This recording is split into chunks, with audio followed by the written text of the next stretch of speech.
Today is Monday, November 30th, 2020. Coming up on Roland Martin Unfiltered, the CDC will meet on Tuesday to discuss distribution plans for the eventual coronavirus vaccine. We'll answer some questions that many of you have about that. Also, on tomorrow, the Pennsylvania Supreme Court will hear arguments in the case against Bill Cosby. We'll be joined by his spokesman right here on Roland Martin Unfiltered.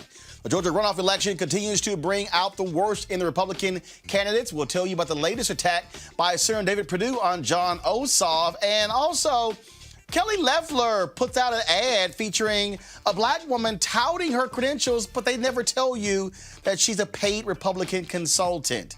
The Catholic Church has its first African-American cardinal. We'll tell you about Bishop Wilton Gregory. Also, earlier this month, Senator Cory Booker introduced the Black Farmers Act. We'll talk with the founder of the National Black Farmers Association about it and what it means for him, as well as we'll talk about the possibility of Congresswoman Marsha Fudge being the new agricultural secretary for the Biden administration. A black man in Ashland, Oregon, shot and killed by a white man. That white man has pleaded not guilty for killing the black teenager for playing his music too loud. And a video has been released showing the violent takedown of a Texas teen outside his home by police. And the head of the Harris County Republican Party resigns after calling Martin Luther King Jr. a monkey. Plus, tips on how women of color can jumpstart their way up the corporate ladder with author Michelle Smith. Folks, it is time to bring the funk on Roland Martin Unfiltered. Let's go. He's got it. Whatever the biz, he's on it. Whatever it is, he's got the scoop, the fact, the find. And when it breaks, he's right on time and it's rolling. Best believe he's knowing. Putting it down from sports to news to politics. With entertainment just for kicks, he's rolling. It's on go, y'all. It's Roland Martin, rolling with Roland now. He's funk, he's fresh, he's real, the best, you know he's Roland Martin now.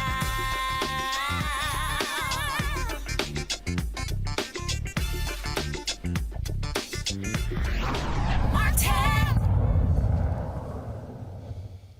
President-elect Joe Biden and Vice President-elect Kamala Harris announced an all-female communications team on Sunday. Jen Psaki, a top member of the transition team who served in the Obama-Biden administration as Deputy Press Secretary and later White House Communications Director, was chosen as the White House Press Secretary.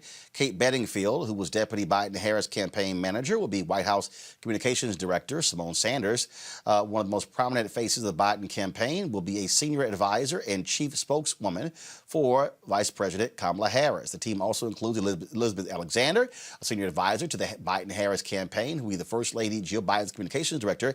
Ashley Etienne, a sister who was a senior campaign advisor, will be Harris's communications director. Karine Jean-Pierre, a senior advisor to the Biden campaign, she'll be the deputy press secretary. And Pili Tobar, a Biden-Harris campaign director, will be deputy White House communications director.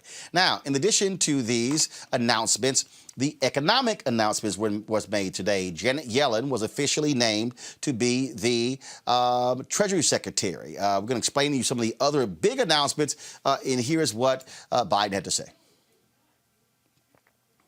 Okay, all right, I thought we had sound from Joe Biden. But on the economic team, another big pick, Cecilia Rouse, who served, first of all, Cecilia Rouse served in the Obama administration. Cecilia Rouse also, is going to be leading the White House Council of Economic Advisors. That is a huge, huge announcement there. Then also, first of all, the Deputy Secretary of the Treasury Department is also a brother, the number 2 there as well. And so some big announcements there. I want to bring my panel right now, Dr. Avis Jones-DeWeaver, political analyst, Dr. Julianne Malveaux, economist, president emerita, Bennett College, Eugene Craig, CEO, Eugene Craig Organization. Avis, I want to start with you. When you look at the team members, when you look at, again, all-female communications team, when you look at the positions there of Corrine, Ashley, Simone, and then, of course, then we go to the economic team. Cecilia Rouse, somebody we know very well. She didn't get much play during the Obama administration. In fact, most of her interviews came on my show. I never understood why they didn't put her out. She's a brilliant sister. She is going to be the head of the White House Council on Economic Advisors. And then, of course, the #2 official in the Treasury Department, also a brother as well. I'm going to pull up his photo in just a second. And so now we're seeing these announcements and what they mean. Absolutely. So starting with the economics team, very happy to see Cecilia where she is. Not only because, as you mentioned, she is extremely capable, brilliant woman. She's going to bring so many assets to that position. But also, specifically, it's great to have the focus, the person who's leading this economic task force is someone who can understand this issue, not only generally speaking, but also from a race-gendered perspective and really provide an intersectional lens on issues of economics. So I think that's critically important. Talking about the communications team, for example, absolutely historic. First time ever we've had all women. So happy for the sisters who received those appointments. I will say, you know, I have to be honest, I would have liked to have seen a sister press secretary. I'm just going to say that. But I will also say that I'm glad to see that they are there. And as we continue to see more rollouts with this administration, as it fills out, I'm looking forward to seeing some Black appointments in terms of statutory cabinet positions. I think we still need to keep the pressure on for that. But in terms of these so far, I'm happy for all of those who have been named. Wally Adeyemo is going to be the Deputy Secretary in the Treasury Department, Julian. This is a photo of him right here. He served in the Obama administration. He's obviously to the left. That's President Obama. And then, of course, Susan Rice to be the #2 official in the Treasury Secretary. We've never had an African-American, I believe, serve that high of a position in the Treasury Department. Julian, you're on mute. Julian, you're on mute. There we go. Technically deficient. Am I unmuted now? Yes. Now we can hear you. Go ahead. I'm excited about the economics team so much. In 1977, I was a junior staff economist at the Council of Economic Advisors. And I was one of the first 2 or 3 who had been there. To see this sister lead the Council of Economic Advisors makes me want to just holler and throw up my hands. It is so amazing because CEA, I remember when I was there, they had a category, they had Negroes and others.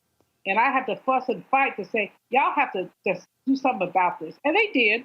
I mean, they were responsive, but the point was that they were seeing the world through our lens. Now we have a sister who's going to see it through our lens. And there's so many other things. I am so excited that President-elect Joe Biden is seeing things through our lens. The communications team, the foreign policy team, this is just really beyond exciting. Now, this is not the be-all and end-all. There's more that has to be done. But I must tell you, Roland, I must tell you how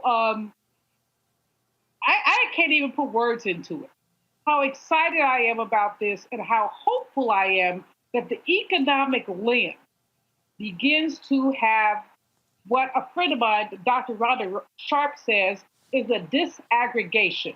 So you don't just look at the big numbers, the macro numbers, but also the micro numbers. Everybody's jumping up and down about the stock market being over 30,000. But what does a 30,000 stock market mean when 20,000 people don't have jobs?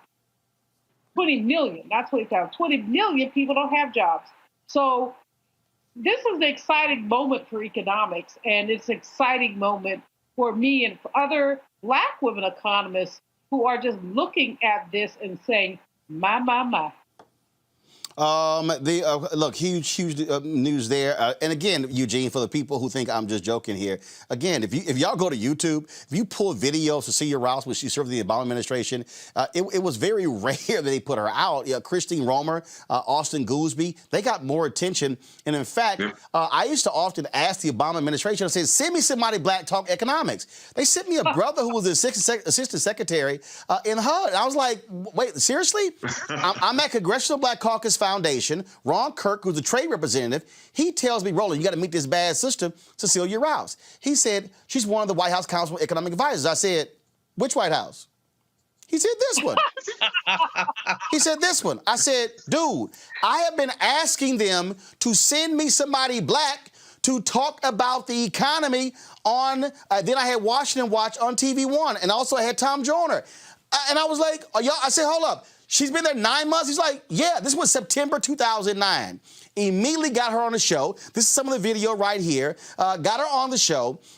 She was, of course, she also worked at the Woodrow Wilson School. She's the dean there. We had her on Roland Martin Unfiltered back in June, talk about the economy. Again, an absolutely brilliant sister. And I just never understood why the White House, the Obama folks, never sent her out there. But now she's going to be the top dog. So trust me, she'll be getting lots of FaceTime on media talking about this economy.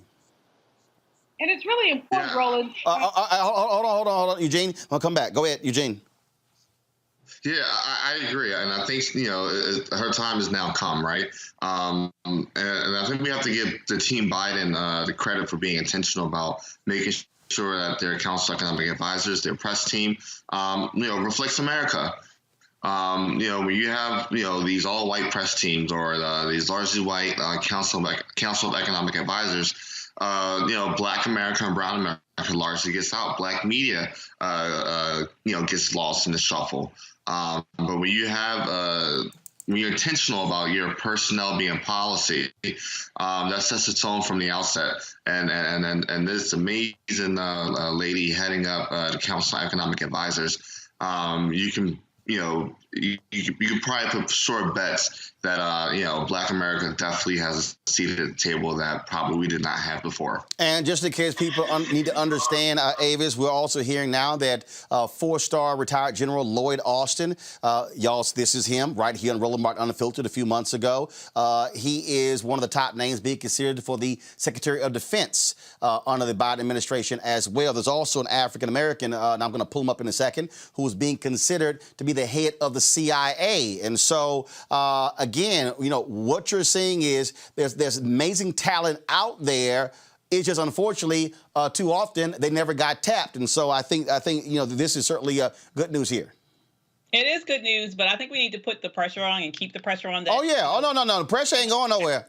Yeah, because here's the thing. I mean, okay, I hate to throw cold water on this conversation, but the reality is, if you look at other groups that have not shown up as much for this particular administration and this particular election, we're already seeing representation in the cabinet, right? And so that is not including the number one group that supported the Biden-Harris ticket more than any other. And so I'm glad to see that with all of us. I think they've had Black people represented in almost everything that they have announced thus far. But when the actual announcements come out, we're not there. And I would like to also see us, in addition to traditional, and when I say traditional, I mean constitutional cabinet position representation. In addition to that, I would love to see us in more senior level staff positions in the executive branch. So, you would have been great to have the chief of staff, at least of the vice president's office,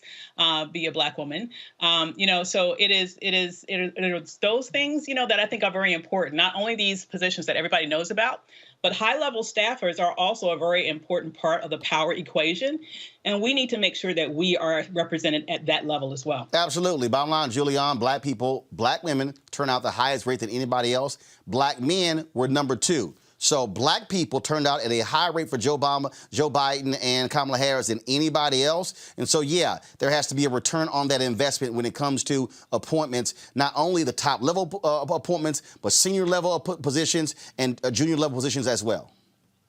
Absolutely. And I think especially, coming from my wheelhouse, which is the economic wheelhouse, I think it's really important to make sure that we're sitting at that table talking about economic policy.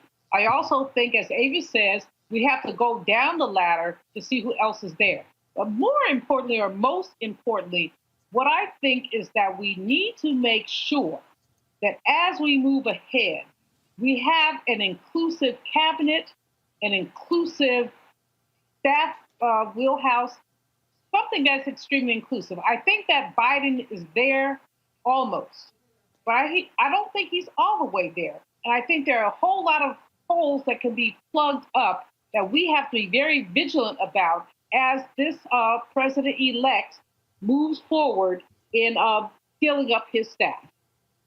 Absolutely. All right, folks. We're going to be later in the show. We're going to talk about the agriculture position, where Congressman Jim Clyburn is pushing very hard for Congresswoman Marcia Fudge.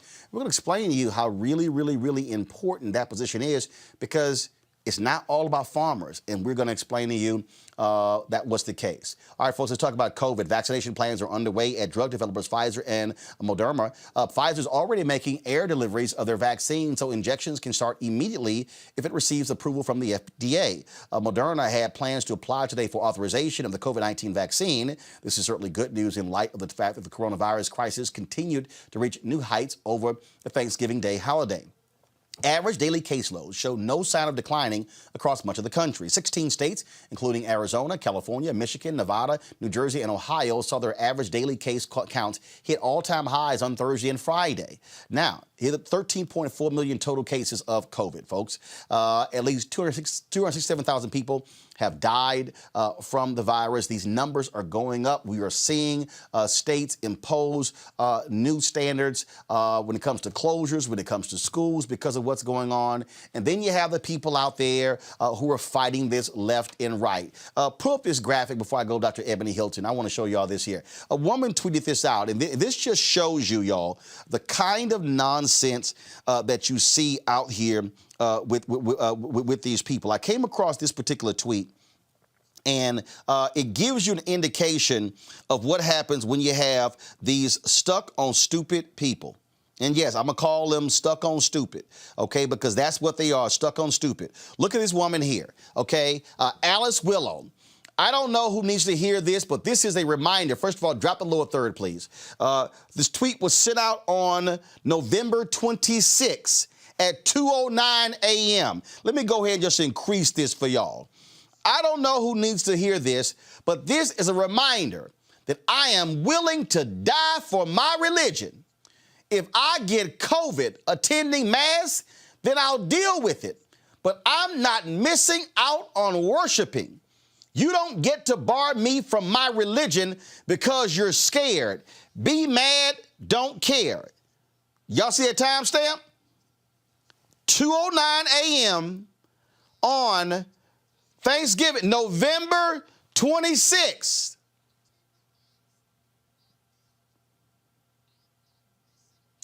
Two days later. I don't know how to say this casually, but I tested positive for COVID. I really, really appreciate some prayers for my husband and I. He has a pre-existing condition, and I'm really worried about him. Dr. Ebony Hilton is the Associate Professor of Anesthesiology and Critical Care Medicine at the University of Virginia. Ebony, yes. Take it away. I mean, you can cut to me and let me have a moment of silence with that. I mean, honestly, with these people, she said in the beginning, leave me alone, let me be. She was willing to die for it. And what we know is that people are dying from COVID-19. In fact, last month alone, 35,900 Americans died from COVID-19.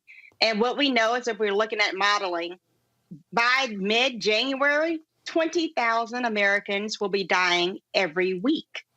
And if she wants to be in that number, we can continue to do the same game over and over again. COVID-19 has not changed. It's transmitted the same as that way. Our precautions are going to be the same as that thing.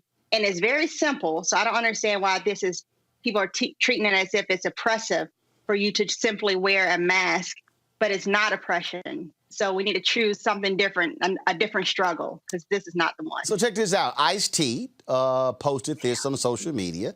Same thing. Go to my iPad, please. My father-in-law, Coco's dad, was a serious no-masker. COVID hit him. Pneumonia in both lungs. 40 days in ICU, close to death. Now he's on oxygen indefinitely. Oh, he's a believer now. Hashtag COVID is not a game. And this is a photo of him with that bag. See, again, all these folks, Ebony, They start running their mouths. Oh, it ain't real.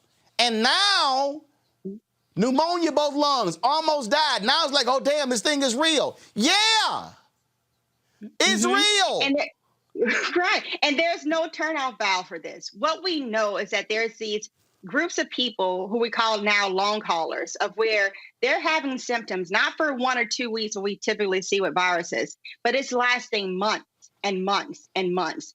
We've had to transplant at the University of Virginia. We actually had to transplant, give new lungs to a person who was otherwise completely healthy, who contracted this virus. And thank God he's done well with the lung transplant. But what transplantation means that you now have to be on basically chemotherapy to prevent your body from rejecting someone else's body parts for the rest of life. And what we're trying to prevent is anyone else having to go through that same life story, when it can be simply that you just simply wear a mask, wash your hands, stay in your house, and avoid large crowds. That's really not complicated. So I don't know why the struggle is there for people. And again, look, the reality is, the business that we are in, being in media. I'm going to be traveling to Georgia later this week. We're going to be covering the Georgia Senate race. And look, when we are out there, folks want to roll up and they want to sit here and want to speak. I'm like, hey, back up. I need you to back up. Folks want to come take photos. I'm like, you ain't got no mask on. You can't come near me. And I will shut folk down. I'll cuss them out. I don't care. You walking around, no mask on. In fact, I was doing an interview the other day and a couple of camera guys, and I'm sitting there answering the guy's question. I literally stopped and I said, mask over your nose too. Then I turned back, finished the interview. And then one of the other camera guys, he walks over to the camera to make an adjustment, and I'm literally in the middle of the answer. Then I go, hey, let me put your mask on right now. What are you thinking? I don't give a damn about the interview.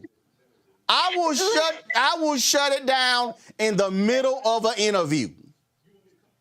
Honestly, because it literally takes the greatest risk of you getting COVID-19 is the length of time that you're exposed to someone, right? 15 minutes, which may seem like that's a long time, but that's 2 songs playing, right? And I'm seeing all these images of people that are out in clubs and at restaurants and sitting there. How are you eating in a restaurant in an enclosed space in the middle of a pandemic and it not strike fear into your soul, knowing that people, both old and young, babies, literally weeks old, have died from this, old people, rich people, poor people, it doesn't matter. And what, again, we know is that between now and mid-January, we're expecting another 100,000 to 200,000 Americans only to die from this. And my question is, do you want to be in that number? Because your name is not special. And if you want to meet Jesus, that's one way to do it. But I would suggest that we actually take heed of what we already know to be simple things to do, especially in the light of the fact that we have a light at the end of this tunnel with the vaccine here. We just need to hold steady for at least 5 more months, people. We can do this. It's unbelievable. But I think, but a huge part of this, really is the level of stupidity that we're seeing. It's also being pushed out there by media. I mean, this was a conversation on Fox News with their anchors and Will Cain. Look, I know Will Cain. He and I used to debate on CNN all the time. I used to crush him. And so he went to ESPN. Now he's on Fox News. And what he said here, I think there's truth to it. This stupid-ass American individual spirit, that's fine, but you're going to be like that damn woman who was so, I'm so proud, but yeah, now you're asking for prayers for you and your husband because of COVID. And how dumb can you be knowing he has a pre-existing condition, but then you want to sit here and play games? Listen to this. Said one thing over the weekend that I thought was kind of troubling, but probably realistic. And she said, if you traveled or if you were with family outside of your normal bubble, just assume that you've got the coronavirus. And she suggested that people get a test within a week if they were out and about and traveled this week. And if you're in your house around your family members, you should probably wear a mask so you don't infect your family. Yeah, if you traveled, then you have to play by the rules, and we hope that everyone does, just to stay safe so that we don't infect other people. That's great news about the vaccine. They're bringing it in on those airplanes so that it's ready to go as soon as the FDA does approve this. Dr. Jeanette Neshwat, she was talking about the vaccines earlier on Fox and Friends First. Watch this. We don't want to rush this vaccine. So once they meet on December 10th, the earliest that these vaccines will be shipped out would be the very next day. So that's what we're hoping for. So far in the trials and the studies that we've had, which included thousands of volunteers who have already received the vaccine, there has been no severe life-threatening allergic reactions or adverse reactions. So that is very reassuring. And I do believe by, the last 2 weeks of December, we're going to be getting these vaccines, and it's ultimately going to save lives. So I'm super excited about that. The New York Post is reporting that in the UK, they just got 2 million more doses of the vaccine, and they're rolling it out in just a few days, Will. I think this point can be underlined, highlighted, repeated over and over. It is absolutely stunning how quickly this vaccine made its way to market, to distribution. Operation Warp Speed, an absolute success. That should be repeated over and over. A process that normally takes years has been accelerated to take place within a couple of months. I will say this, Steve, I'm not ready to start wearing a mask around my family. I might be like a lot of Americans. I'm going to hold on to a little bit of this, I don't know what we'll call it, individual spirit, but I'm not going to be putting on a mask around my family. I'm just reporting what advice. the experts are saying. No. Because, Will, think about this. You go out and you're at grandma's house, and then you come home, and Dr. Burke said, if you have in your unit people who are over 65, you got to protect them. So you would hate to have, somebody my age give it to somebody a little older or vice versa. Individual spirit? I mean, how stupid? I'm sorry, Will, that's stupid. Like, you're really stupid. I'm not trying to wear a mask with my family. If you have elderly people and pre-existing conditions and dude, really? But here's the deal. He's sitting there saying that, practicing social distancing at Fox News. There is an individual spirit, especially when you have a ventilator, because we have one breathing tube that we typically place inside of your mouth down into your little throat here, and you can have your own individual ventilator. That's the only thing individual about this entire pandemic. Everything is interrelated to how other people are taking precautions and whether or not this thing is going to be mitigated and preventing the spread. But what we have to even think about too, Fox News always tells half of a story. Because when we're talking about the vaccine, yes, it's going to be available to roll out within 24 hours after it's approved, right, for this emergency use. But there's only so many doses that they have. For instance, Pfizer will only have enough for about 20 million people to be vaccinated in December. Moderna, hopefully they'll be close behind there. That's another 10 million people. Well, if you look in totality, if you look at the first people to get vaccinated, there's about 20 million healthcare workers. So check off Pfizer's doses. Those are all gone. If you look at how many people we have in the elderly population, that's another 50 million people of elderly population of 65 and older. If you look at people who have pre-existing conditions, that's another 100 million Americans alone. And these vaccines, America, we had to stop thinking that these vaccines are only for us. This is a global pandemic. And so when the vaccines are being made, we cannot be the only persons in line to get them. It has to go across this globe. And so there are going to be many people that are waiting to be vaccinated, which means that the mask wearing will not stop for at least another 5 to 6 months. And even after that, I guarantee we're going to still see this mask wearing being of an issue. Oh, I agree. I absolutely agree. And I just think I don't understand why people don't quite understand this here. It is not anything to play around with. Last question for you. These various decisions being made by these governors. People are angry at Governor Gavin Newsom. And let's be clear, he's screwing up by going to a damn party and saying one thing, doing another. We saw Denver Mayor Michael Hancock tell people stay at home for Thanksgiving. Then he goes on a plane and goes to Mississippi. You might want to sit here and follow your own advice, folks. I'm just saying. Just saying. I mean, it's incredible, especially if you're looking at Los Angeles right now. One in every, I think, 140 people in Los Angeles. Those are my dogs going crazy, but one in every 100. We're used to your dogs going crazy, so we're used to it. Right. I'm trying to. I done threw everything on this floor. I'm not even gonna lie. It looks a hot mess right now. Trying to get him to chew on anything. But in Los Angeles, one in every 140 people are infected with COVID. If we're looking at North Dakota, South Dakota, Illinois, one in every 1,000 people that are living in those three states has died from COVID-19. And we haven't even hit December.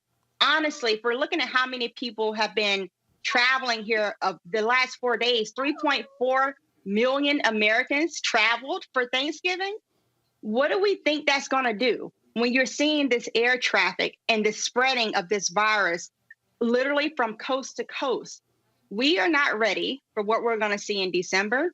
We're not ready for what we're going to see in January and the absolute crippling that happens with the healthcare system. And that's not being an alarmist. That is literally being a realist, that we've allowed our egos and our want for one day to compromise the lives of hundreds of thousands of Americans and infecting millions of people like Ice-T's father-in-law that will be disabled from here on out. And that's just a consequence of our actions that we're going to have to live with if we can get to see 2021 together. So. All right, Dr. Ebony Hilton, always a pleasure to have you on the show. Yeah. And now you can get your dogs under control.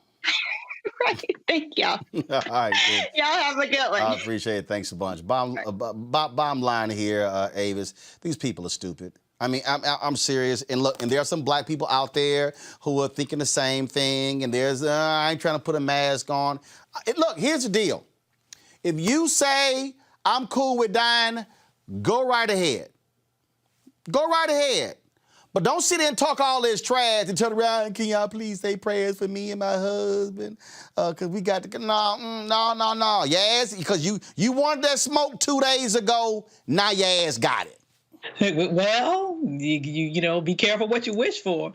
You know, people talk big and bold when it doesn't come close to home. And then all of a sudden, when it comes close to home, they're all hemming and hawing and helping. Just, thank you, Jesus, please help me. That sort of thing comes out. And it's so ridiculous. But this is, once again, an example of the damage that has happened that did not have to happen because of the lack of leadership. And I would say it's even worse than a lack of leadership. It is a very damaging and dangerous leadership that we've had from the start of this pandemic all the way up through today. Because look at what's happening right now when we're at a point where we're losing well over 1,000 people a day dying. Here we are, we still have a president who hasn't even mentioned this crisis at all. In months, he hasn't gone to a meeting with the COVID task force in months. He's sitting here every day throwing another temper tantrum where he's lying about the election, and he doesn't care that well over 250,000 Americans are dead. And so it's this type of ridiculous, complete disregard for human life, as well as politicizing the wearing of masks, that not only puts idiots like that in danger, because those people don't live their lives in isolation. When they go out and mingle among the rest of us, they're putting our lives in danger as well. Go ahead, Julian. Golf, playing games. He's playing golf. He's playing games. He is not playing for the American people. He never has been. Not from the time he was sworn in. But what's ridiculous about this, two things. Number one, it ain't that deep to wear a mask. Put the thing over your nose, over your mouth, and protect yourself and other people from yourself. All the studies have shown it works. But number two, this has simply ignored the science. He has simply and consistently ignored the science, and ignoring the science, he's put all of us in jeopardy. This is nonsense, but we know it's nonsense. And the challenge, the biggest challenge, is that Republicans who know better, they know better, will not call him on his BS. They will allow him to spew nonsense. They will allow him to ignore this pandemic that is now killing, 2,000 people a day? And he doesn't care because he is sitting in this warped space that he created for himself, number one. And number two, because he is lying, simply lying. There are other words, prevarication, blah, blah, blah. He is a liar, and his lies have hurt the American people. Eugene, bottom line is the easiest way to stop the nonsense, to have businesses reopen, is for folks to take precautions. I mean, it's really not that hard, but the more they choose not to, it makes it worse. I agree 100% with you. I mean, look, the only thing that will literally stop the spread is a mask. Like, literally just wear a mask. Wear it properly, wear it often, wear it whenever you go out. All my Clubhouse buddies like, come to Atlanta. And I'm like, no, because y'all won't wear masks. And the thing is this, like, it literally is the most cost-effective life-saving tool. And it's very unfortunate that we had leadership for months that told you not to wear a mask, and that still derided and decried the mask. And even when, the president got it himself, he, still was anti-mask. And what's crazier is that it's his people that are dying and driving up the rates right now. So look, people, wear a mask, social distance, save the lives of your friends and family. Absolutely. All right, folks, let's go to our next story. Tomorrow in Pennsylvania, the state Supreme Court will hear oral arguments in the case of actor Bill Cosby. Cosby he's been in prison for more than 2 years, serving a 3 to 10 year prison sentence after a jury convicted him of aggravated indecent assault. His lawyers have been filing appeals. They're saying that the judge allowing others to speak and testify in that case, in the second trial, was actually an erroneous decision. Joining us right now to discuss this is the spokesperson for Bill Cosby and Camille Cosby, Andrew Wyatt. Andrew, glad to have you back on Roland Martin Unfiltered. Thank you for having me back, Roland, and it's good to hear that you and your family are continuing to be safe and healthy during these troubled times. Oh, we ain't crazy. We ain't crazy. So ain't nobody in my family, brothers and sisters, aunts and uncles, ain't nobody got COVID. We ain't stupid. We know how to pay attention and follow the rules. So certainly, we must. It's mandatory that we do. Certainly appreciate that. Plenty of vitamin D. Vitamin D. I got you. So let's talk about tomorrow. So the attorneys have been filing the various appeals. The Supreme Court accepted this appeal. What is the basis of the appeal for Cosby's attorneys? Well, the basis of it is that Mr. Cosby had immunity, that he should have never been convicted.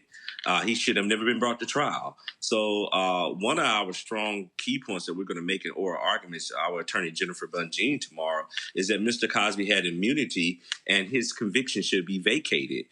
He was given a deal by the former district attorney, as you know, Bruce Castor, who sent out a press release stating that he was not going to file charges against Mr. Cosby because Ms. Kunstin failed to prove that anything happened. She gave 5 inconsistent statements to 5 different law enforcement agencies. So that's one of the issues. The other issue is also the 404B witnesses.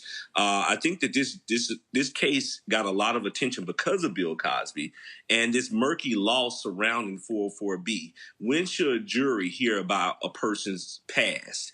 Mr. Cosby went into this trial. It was supposed to be with just him and Andrea Constant. However, it became a trial of 6 people, 6 404B witnesses, prior bad acts, that he had to defend. And the jury had to hear, those accounts of his past that had no similar interest to Andrea Constant. So those are the arguments that are going to take place on tomorrow.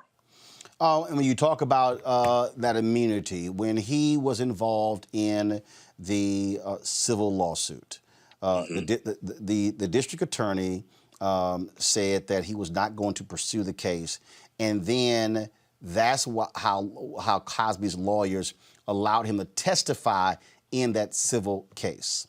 In the civil case, the depositions were given, but depositions were sealed.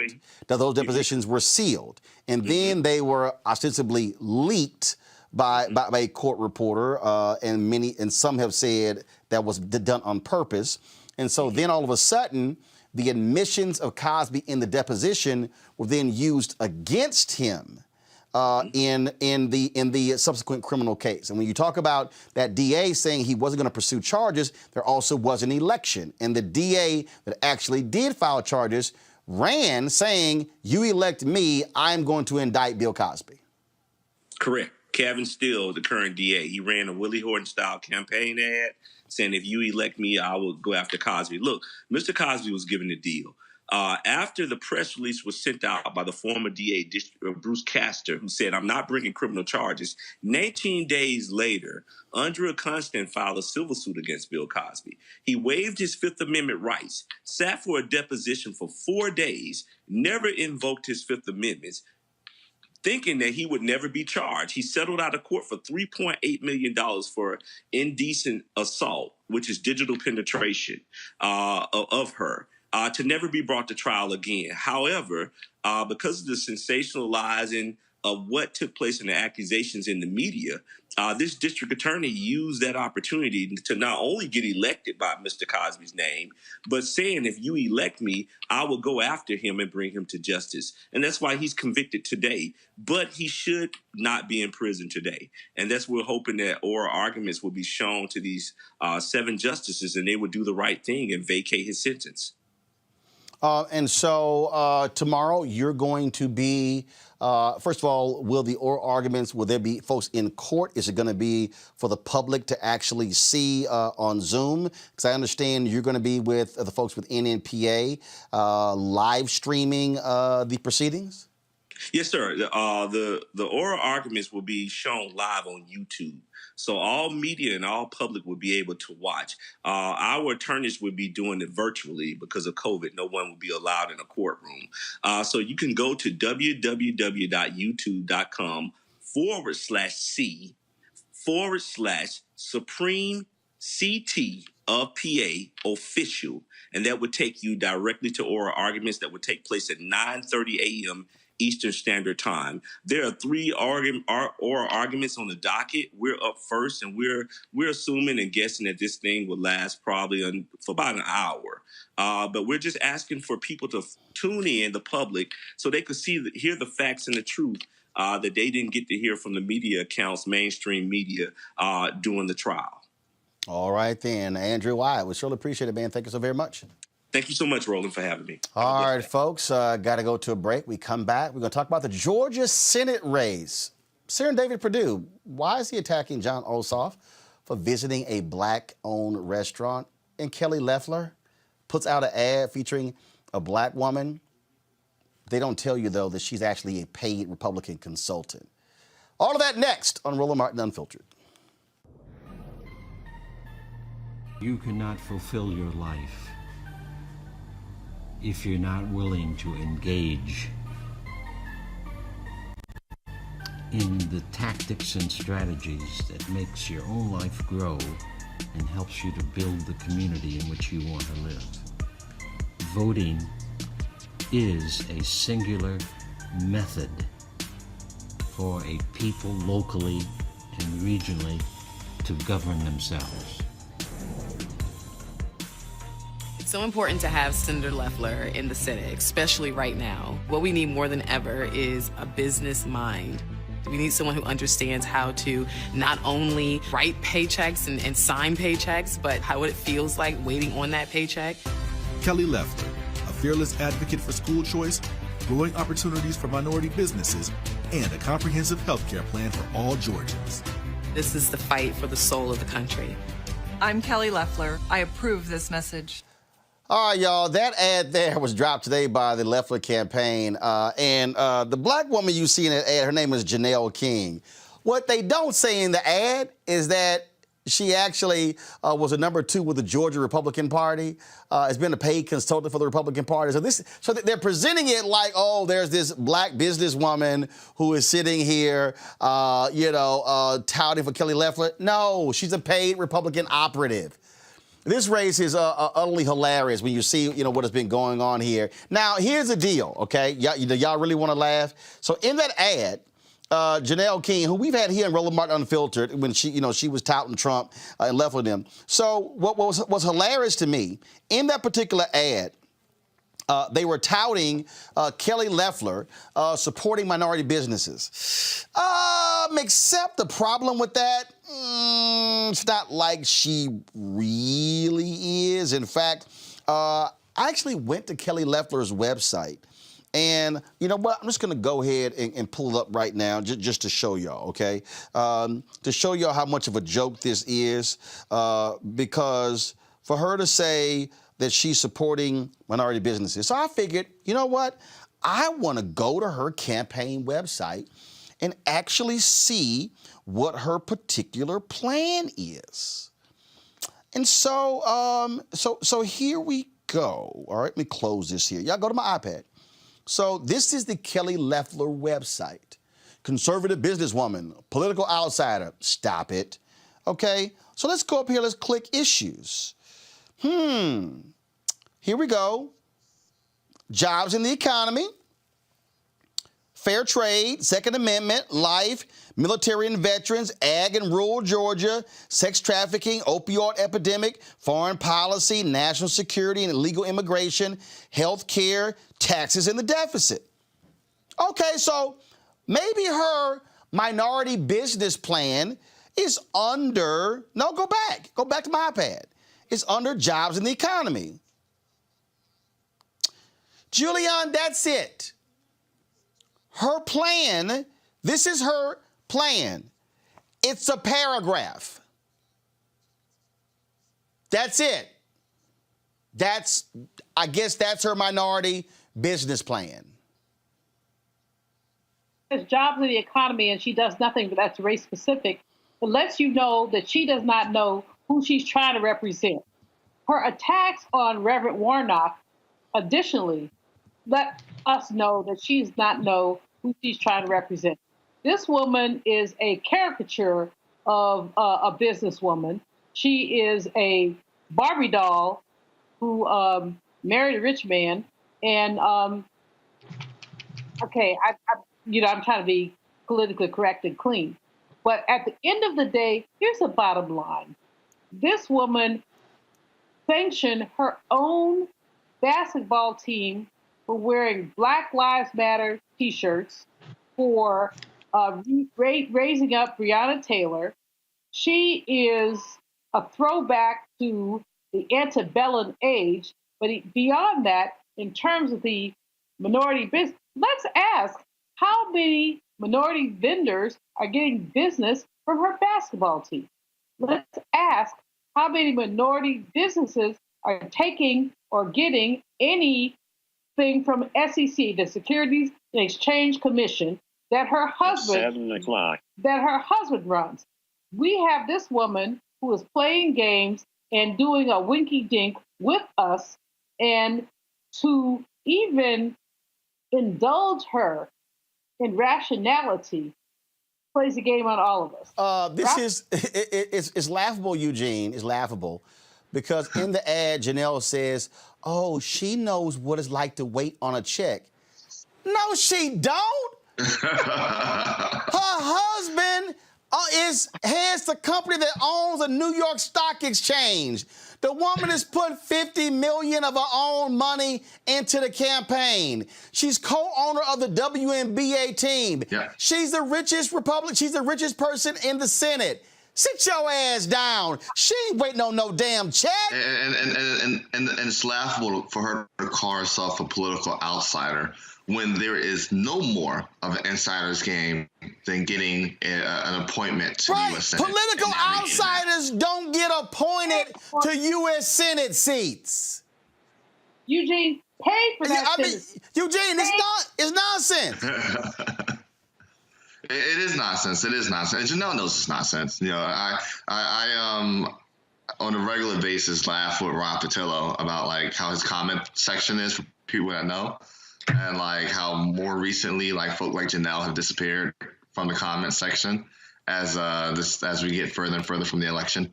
I mean, it's beyond bananas. But you know, Kelly Loeffler is no friend of Black America, no friend of Black business. And put it this way: if she was, you know, she'd be fighting tooth and nail right now to get the HEROES Act passed to save Black business. Right, and she's not, and they're not doing that. And again, you see the kind of madness going this campaign. First of all, folks, this is a new ad debuted by the Warnock campaign. Check this out. Love your neighbor as yourself. It's a value we all try to live by, but in Washington, it's been forgotten. It's clear our politics are broken, overcome by a selfishness that rewards money and power, leaving far too many of us out of the conversation. I'm Raphael Warnock, and I see you. I see too many communities left behind, too many hardworking people ignored. I'm running for Senate to be your voice. That's why I approve this message. Avis, Look, neighbor. Avis, is this, obviously you look at Warnock's ads. Loeffler is attack, attack, attack, attack. You look at Warnock's ads, far more positive, far more hopeful, talk about him growing up in public housing. And, you know, some people say they think it's too soft. They think he needs to be going after her a lot harder. They're going to have their debate taking place this weekend on Saturday. Just your thoughts about that. To see him go a little harder. Every commercial does not need to be quote unquote negative, but let's just be real. If negative commercials didn't work, people wouldn't run negative commercials. I mean, and she has so much. I mean, golly, she's the gift that keeps on giving. I mean, she can, claim that she's not a political insider, but she sure knows a thing or two about insider trading, doesn't she? I mean, this woman, it is so much. The ground is so fertile. With drawing the contrasts that need to be drawn between what she says and who she is. And being able, you can't just let this ad that's playing right now just stand without coming back and letting people know about facts. Not everybody is as, obsessed with politics as some of us on this show are, for example. This is not the center, especially with so much going on right now where people are just trying to keep a job, keep a roof over their head, and not die. And so you have to make it easier for people to be able to draw contrasts and at a minimum push back on outright lies that are being targeted to them, such as that lie that you just showed in terms of that previous commercial by Keffler. This is going to be obviously a pretty interesting race here over the weekend. John Ossoff visited a black-owned restaurant, and it was a black-owned vegan restaurant called Slutty Vegan in Atlanta during a tour to support small businesses. Well, Georgia Senator David Perdue was his campaign that they didn't like that. They decided to mock the senator's opponent for eating a vegan burger. Team Purdue tweeted, Ossoff can have the plant burger. We'll take, guys, you have the tweet. Please pull it up. Thank you very much. Ossoff can have the plant burger. We'll take the All-Star Special. Pick your side, Georgia. First of all, I don't know why we don't have the tweet. It's in the script. I don't understand that. But, Julian, it makes no sense to me. You're attacking him for supporting a small business because it's a plant-based burger. Supporting a small black-owned business, which makes no sense at all. But none of this makes any sense. The fact is that these folks don't have anything on Ossoff and Warnock, so they're pulling out threats. And it's really annoying to see the way they're playing games, but they're going to play games. And here's the deal. They play games, we play real. They go low, we go high. How can you attack the Slutty Vegan? I've been there a couple times. It's vegan food. I ain't that into it, but it's pretty good. But it's a black-owned business. What is wrong with that? Right, and again, Purdue, you are attacking a business owner. So by you're attacking him, the dude is supporting a small business. Who gives a damn if it's a plant-based burger or if it's actually real? It's a small business. And so what are you saying, David Perdue? Hey, I only want meat, so small businesses that are vegan, y'all should go out of business? If I'm Ossoff, I'm turning this sucker into an ad in the next 24 hours. All that shit he had on, all that stuff he had on his plate made him start to oink. Seriously, that was more bacon than the law allowed. But that's not the point. The point is that Slutty Vegan is owned by a sister, a black woman who has been building this business up. And this is what we have to lift up. And how dare he attack Ossoff for going there? If he wants to attack Ossoff, attack him for something else. But the fact is that he and that Kelly, baby Barbie, essentially don't have anything to say. They got 45 coming down there. But what they really have are problems. And that's what we have to deal with. They have problems. I interviewed Jamie Harrison today. He's got this new PAC called Dirty Road PAC. He's sending money down to Georgia. He's encouraging people to deal with Georgia, and we have to take Georgia. And if all they can do is talk about a restaurant, they ain't got nothing to say. Yeah, in fact, this was actually the response, Eugene, of the Ossoff campaign to the attack by David Perdue on that restaurant. Listen. Mom's Kitchen in Preston, Georgia. It's a family business. I enjoy making people happy, giving them a good meal. But since COVID, we had to close our main dining room. We lost all of that business. And we used to do a lot of caterings. We can't do any of that anymore. David Perdue knew what was about to happen. He was getting classified briefings about the pandemic. But instead of him being concerned about us, he off selling stock. We had no idea we'd have to close our businesses off. We'd lose caterings, and so many people died.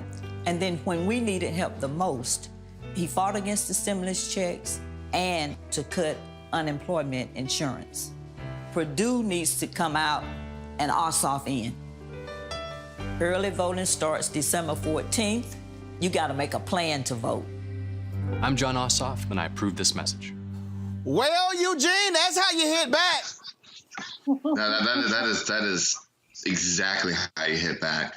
Look, you know, I really don't understand these Republican campaigns that decide that they want to attack black business, attack black people, attack people that support black people. It never ends well.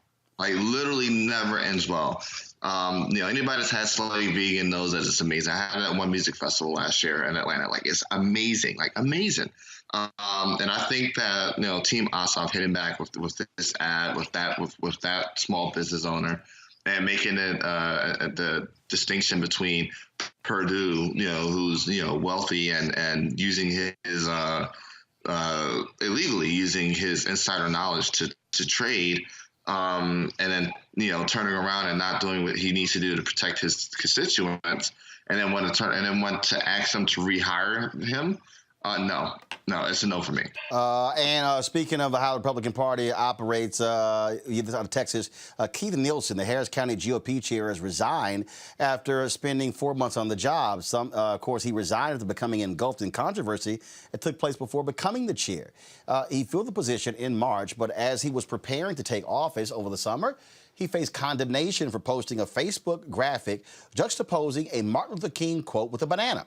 Many people figured Nielsen was equating black people with monkeys. He initially said he would forfeit the job, but reneged, but now he's actually stepped down. That, Eugene, is always amazing, Eugene. Whenever these stories come up, it involves Republicans who are doing these things about black people, but Trump loves his blacks. It's crazy. It's beyond bananas, right? And you would think that there would be some no beyond bananas, no pun intended. No pun intended. Oh yeah, no pun intended. Sorry, but it's beyond crazy. We would think that there'd be some level of sensitivity, especially being that the Texas GOP just elected Alan West as their chair. I mean, look, he has his own crazy going on, but you would think that there'd be some level of sensitivity. Oh, hey, we have a black chair. Maybe we shouldn't say these racist things so publicly. And then of course, Republicans love to lay claim to the man on Martin Luther King, right? We're going to bring Alveda King out here for something one day, right? And so you would think that with those two, drivers always present, that, this shouldn't be an issue. It shouldn't be something that you would find funny or find comical or find levity in. But, there's some people whose racism, just can't be hidden by anything. Well, if your fallback is racism, it kind of speaks to exactly who you are as a party. All right, folks. Real quick before I go to a break, that is the Pope Francis appointed 18 new cardinals. One of them being 72-year-old Archbishop Wilton Gregory. Gregory becomes the Catholic Church's first African American cardinal. Took place over the weekend. Gregory, who has served as the Archbishop of the Archdiocese of Washington, D.C. since 2019, was one of 13 men to be elevated to the College of Cardinals during a ceremony that took place on Saturday in Rome. He is now considered to be the highest-ranking African-American Catholic in U.S. history. Gregory told news media, "It's been a time to thank God for this unique moment in my life and in the life of the church in the United States. I hope it's a sign to the African American community that the Catholic Church has a great reverence, respect, and esteem for the people, for my people of color." Coming up next, Senator Cory Booker presents a bill to assist black farmers. We'll also talk with John Boyd, who heads the Black Farmers Group, about Congresswoman Marcia Fudge potentially becoming the next agriculture commissioner and why that position means more than just farming. That is next on Roland Martin Unfiltered. There are so many things that have happened that if we don't see them for what they are, this is just going to continue to, get out of control. If I don't actually say, hey, I'm going to commit to registering 10 people to vote. Right. And that's the thing, I think, is we get so hung up on the big picture. Mm-hmm. The big picture matters, but it only matters when we all do small things. Right. That's how it happens. It's not, hey, let's just post on Twitter and post on Instagram, because yes, social media is huge, we know it, but we have to actually get out there and walk the walk. We told them the smear ads were coming, and that's exactly what happened. You would think that Kelly Loeffler might have something good to say about herself if she really wants to represent Georgia. Instead, she's trying to scare people by taking things I've said out of context from over 25 years of being a pastor. But I think Georgians will see her ads for what they are. Don't you? I'm Raphael Warnock, and we approve this message. I'm John Ossoff, and the path to recovery is clear. First, we listen to medical experts to control this virus. Then we shore up our economy with stronger support for small businesses and tax relief for working families. And it's time for a historic infrastructure plan to get people back to work and invest in our future. We need leaders who bring us together to get this done. And that's why I approve this message. And because of us, we have strengthened the democracy. We're the real patriots. We have stood with our country. We've fought for our country. We've had people who have gone to war, who returned home with no housing, no jobs, but lynched in uniforms? Absolutely. But they stayed and they fought and they protested.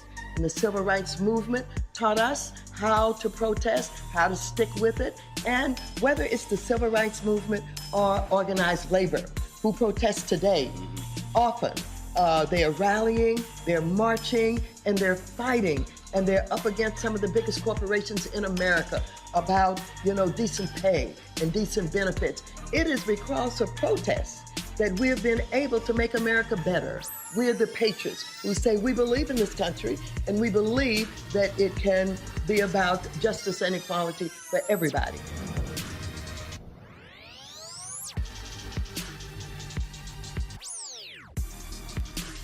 At one time, farming was a lucrative business for black farmers, but they were stripped of tens of thousands of acres because of racist federal policies, also on the state level. Today, most rural land in the United States is owned by white Americans. Senator Cory Booker introduced a new bill that could help African Americans reclaim some of that land. The Justice for Black Farmers Act would allow black farmers to reclaim up to 160 acres each at no charge through a Department of Agriculture system of land grants. Joining me now is John Boyd, founder of the National Black Farmers Association. John, glad to have you back on Roland Martin Unfiltered. How big, how significant is this bill? Well, Roland, thank you for having me. And this is a very, very aggressive bill by Cory Booker, so I would like to take my hat off to Cory Booker and the other two members of the Senate that introduced it. And for me, it's all about the land. And black farmers lost millions of acres of land at the turn of the century. We owned almost 20 million acres of land. We're down to somewhere about 3.5 million acres of land. So this bill, if it's can get enough muster to make it through the House and the Senate, will bring about a much needed change to address the land loss issue. So that's the biggest part of the bill, and hopefully we can get a companion bill introduced in the House in the coming weeks And if we can win this Georgia seat that you guys are talking about, the bill stands a good chance of moving forward. And give our audience an understanding of how federal policies discriminated against black farmers. Oh, absolutely. The federal government supposed to be the hand up to help farmers in the country has been the very same hand that was dealt to us that been a detriment to black people and black farmers in this country. Discrimination, widespread discrimination. We filed 2 lawsuits and won 2 lawsuits against the United States Department of Agriculture for discrimination. In 1999, 20,000 black farmers received the $1 billion, and 83,000 black farmers came after the filing deadline. Roland, thank you for having me on your show to really introduce that story to black farmers in the year 2009 and 2010. That bill allowed for an additional $1 billion that was signed into law by President Barack Obama on December 8th, 2010 for an additional $1 billion. But the discrimination, even that I faced as a black farmer, with the county official spat on me, tore my application up, threw it in the trash can. I was called the N-word by the highest official at the United States Department of Agriculture, Gus Schumacher, the N-word. These are things that have happened in our lifetime where black farmers were denied applications. And it's just a systematic pattern of discrimination, widespread discrimination. And we called it the last plantation, and rightfully so. When did those things take place? This happened, for me, it began in the 80s when I first was introduced to the United States Department of Agriculture. And I bought a farm from another elderly black farmer by the name of Russell Sally, my first farm in 1984. And he was already experiencing discrimination with the then called Farm Service Agents, Farmers Home Administration. And I said, well, where do you get money from? He said, well, you're supposed to be getting it from Farmers Home Administration. He said, but those racist people won't lend you any money. And then when I began to attempt to get money for 9 years in a row, was denied a farm operating loan. And for the people who are listening, farmers can't survive without farm operating capital every year to plant and harvest on time. We get 2 paychecks a year in the spring of the year. And right now I'm harvesting soybeans as we speak. And if you can't get farm operating loan to plant on time and harvest on time, you just won't be in business. And USDA is supposed to be the lender of last resort for farmers. And it's been a uphill battle for black farmers. So we've been in a 30-year fight to bring about change at USDA. And we were heading in the right direction with the Obama years. And we took a 360 with the Trump administration that doesn't even have an assistant secretary for civil rights. Nobody has filled the position since he became president. Wow. A lobby for in the Farm Bill. So we got this position in the Farm Bill that elevated civil rights at USDA to the highest office to report directly to the secretary. And that position lies dormant as we speak by the Trump administration. So people who are confused about what side of the coin they're on and does it really make a difference who you vote for, there's a position that's supposed to process complaints by black farmers and other minority farmers and government employees. And that position lies dormant. So you know they're not processing any complaints if the head of that agency has not even been appointed. And we saw how fast they could operate, Roland, getting that Supreme Court justice in there. They got him in there within a matter of weeks. And here we are 4 years, and they don't have that position filled. Speaking of that, you talked about during the Obama administration. Right now, Joe Biden is deciding who he's going to pick as his agricultural secretary. Congressman Jim Clyburn has been extremely vocal, saying he wants to see Congresswoman Marsha Fudge out of Ohio in that job. He is considering Heidi Heitkamp, the former senator from South Dakota, but also Tom Vilsack, who was the secretary for 8 years in agriculture for Obama, former governor of Iowa. Here's the thing that first I want to get your thoughts on that. But the thing I also want to explain to people is that the agriculture department only about 20% deals with agriculture. The USDA has actually one of the largest school building programs in America for rural areas. They have first of all, they have the largest federal bank out of all agencies. A lot of people have no clue really about the USDA. They oversee the food stamp program, nutrition programs. But in this country, it's as if the agriculture folks, let's just be real clear, white farmers, they've taken the position that that's our position. We control that. Putting a Marsha Fudge, a black woman, a former mayor in Ohio, in that position could actually change how the USDA is run. Your thoughts about Biden considering Vilsack, who already was there for 8 years, and some people said he was not as sympathetic to your organization and black farmers as he should have been. Absolutely correct, Roland. I want to go on record and say Tom Vilsack gave me a very, very hard time on all of those settlements. The Black Farmers Settlement, the Women's Settlement, the Hispanic Settlement, and the Native American Farmers Settlement that all was on that bill that I addressed earlier. Secretary Vilsack wasn't on the Hill helping me campaign for that to pass that bill. He gave us a hard time. It wasn't an open door policy there. And I don't think Tom Vilsack is the right person for the job for Biden. So I know he supported him, but maybe they can send him somewhere else. We need some new, fresh blood at the United States Department of Agriculture. And I spoke this past Friday lengthily with a conversation with Marsha Fudge, and she has the support of the black farmers. And I hope that she's tapped and given him and get the big call to come to USDA, because that's the kind of person that we need to change the historic discrimination patterns at USDA and reverse the clocks and turn around and point us in the right direction. I think Marsha Fudge is the right person for that job. To the point, again, for people who don't even understand the federal government, how expansive USDA is. It's the second largest budget of disposable income, only secondary to the Department of Defense. Wow. And they disperse more federal dollars in rural America than all of the banks put together. So all of the monies that you see out in rural America come from USDA programs, subsidy programs where black farmers are pretty much absent. The school lunch program, the food stamp program, meat and poultry inspection, gasoline prices.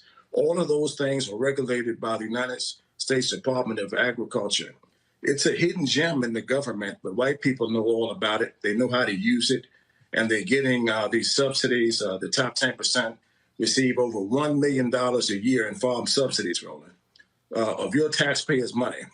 And they're always beating on black people about taking handouts, but you never see the farmers turn away those subsidy checks that are told out that many blacks that are eligible don't get. I have a 3-page letter in there right now where I'm eligible under those payments for about $85,000. And they said, hey, board, you didn't score high enough to get the money. That's the type of hidden discrimination that I've been speaking about on your show and others for many, many years. It goes in an underlying way. They don't come out and say, well, board, you don't get it because you're black. They use these other terminologies to keep us from getting the monies. And if you don't have the monies, you can't buy the land, you can't stay on the farm, you can't get your crop in the ground, and you can't compete. And that's why we've been losing land at 3 times greater rate than any other race in this country. And for all the blacks that follow you and listen to your show, go out and buy 5 acres in the country. If you can afford a new Cadillac and Mercedes-Benz, invest in some land, something God don't make no more of. So forget about the new cars and all those things. People staying at home anyway. Invest in some land. If they don't get anything from this interview, I want our people to start buying land again. All right, then. John Boyd, man, we certainly appreciate it. You know, you're always welcome to come on this show. It's always important for us to give you all a voice. Thank you for your voice, Roland, and thank you for making a difference for Black America. All right, John Boyd, I appreciate it. Thanks a lot. Go back to my panel here. Julian, the point that John made, USDA, the second largest budget behind the Pentagon. That is major. And if a Marcia Fudge is over that department, that changes the view. Because I'm telling you, white farmers in America have treated the USDA as their personal piggy bank. Absolutely, Roland. More than that, we have lost, Black people have lost like 90% of the land that we owned in 1910. We've lost it for any number of reasons, partially because of just chicanery. Brother Boyd has raised a number of questions about how our land has been lost and what needs to happen. And if Marcia Fudge leads agriculture, we can begin to talk about reclaiming some of that land. I'm not saying all of it, but certainly some of it. But we've never had a Secretary of Agriculture before who's even thought that that made any sense. So that brother is nothing but the truth. And if Fudge got that, I can call her Fudge. She's my soror. She's my sister.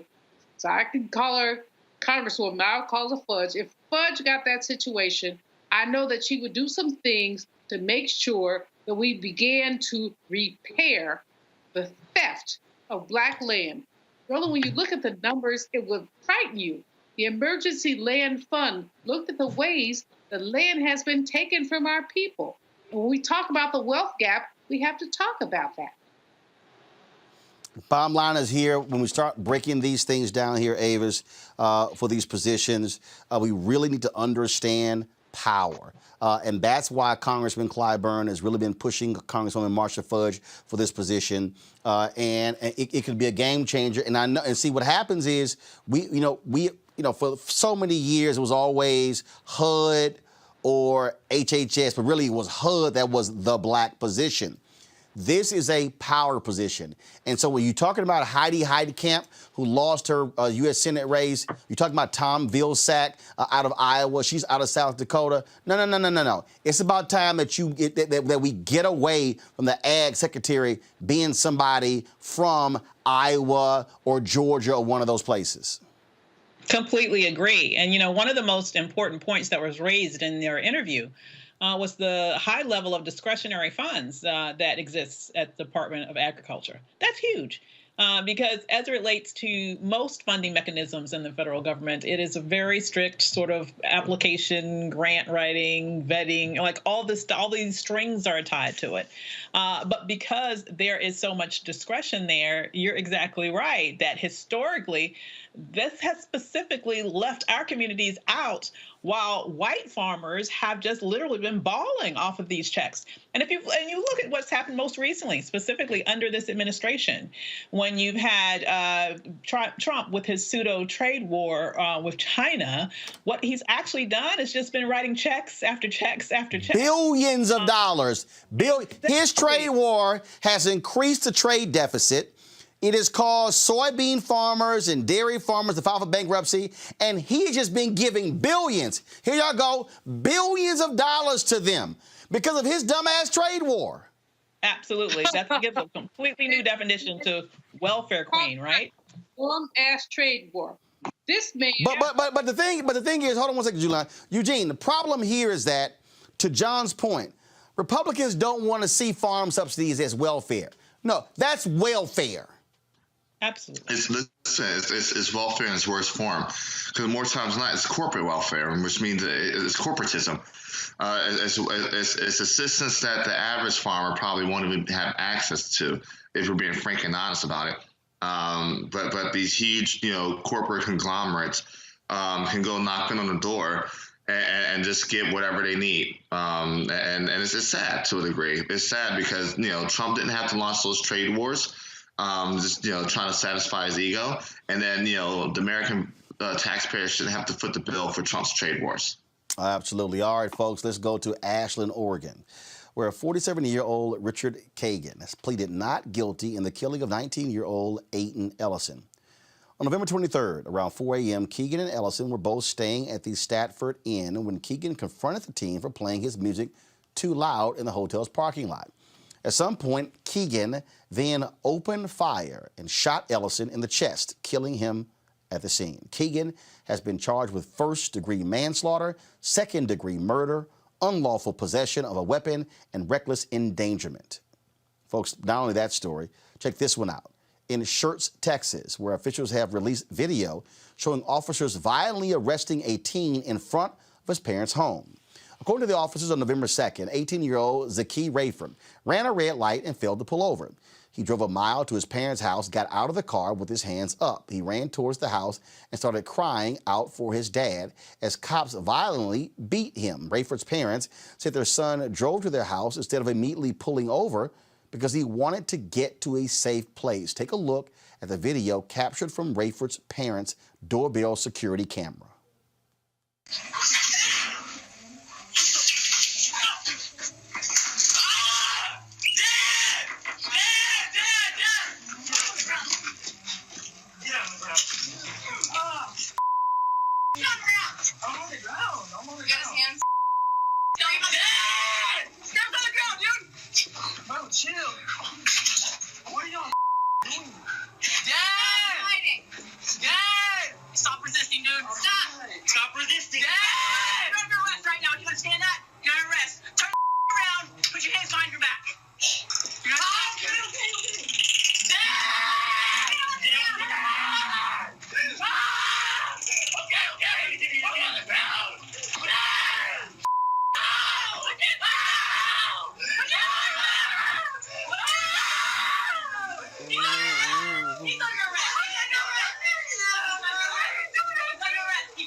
Hey, sir.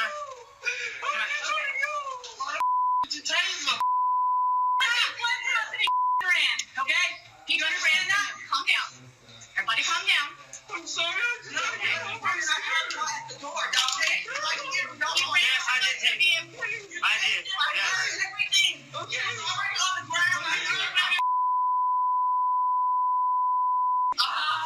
You better relax. You're going to get it next. I promise you will. What is he going to get next?